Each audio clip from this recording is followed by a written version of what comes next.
In this video, I'm going to show you how to fix GOG not working today with 2 quick checks that can save you a lot of time. If GOG Galaxy is down, slow, or refusing to download your games, don't panic. There are a couple of simple things you can do right away to figure out whether the issue is on your side or whether GOG is having a wider service problem. And if this video helps, make sure to hit like and subscribe for more quick troubleshooting guides just like this.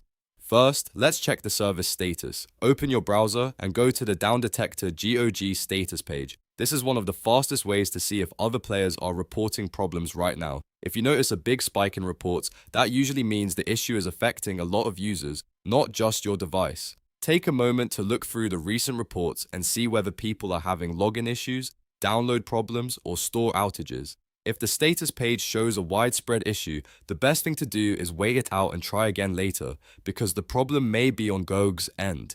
But if the reports are low or there's no major outage showing, then the issue may be local to your setup, your connection, or the client itself. The next thing you should do is use the offline installers. This is especially helpful if you're having trouble updating or downloading through the GOG client. Instead of relying on the launcher, log in directly to your GOG store library in your browser. Once you're signed in, open your library and find the game you want to install. From there, look for the standalone offline installer download option. These installers are useful because they let you download and install your game without depending on the client connection. That means even if the launcher is acting up, you can still get access to your purchased games. After you download the installer, run it and follow the setup steps on screen. This gives you a clean alternative when the client is not working properly. If you were trying to update a game and the update keeps failing, the offline installer can also help by letting you reinstall or repair the game manually. So, to recap, if GOG is not working today, first check the Downdetector GOG status page to see whether there is a service outage,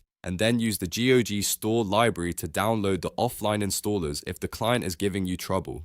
These 2 steps can help you get back into your games much faster. If this guide helped you out, please hit the like button and subscribe for more simple fixes and tech tutorials. Thanks for watching, and I'll see you in the next one.